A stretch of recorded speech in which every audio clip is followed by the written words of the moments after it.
திராவிட இயக்கத்தின் கொள்கையே பெண்களுக்கு முன்னுரிமை கொடுப்பதுதான் என்று திமுக தலைமை கழக பேச்சாளர் திரைப்பட நடிகர் வாசு விக்ரம் தெரிவித்துள்ளார்.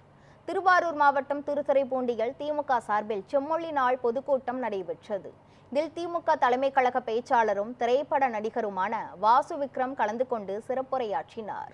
எடப்பாடி பழனிசாமிக்கு தனியாக தேர்தலை சந்திக்க துணிவு இல்லை என்றும், மீன்வளத்துறைக்கு ஜெயலலிதா பெயரை வைப்பதற்கு தடை வாங்கியதற்கு கண்டனம் தெரிவிக்காமல் அமைதியாக இருந்தவர் எடப்பாடி பழனிசாமி என்றும் கடுமையாக விமர்சித்தார்.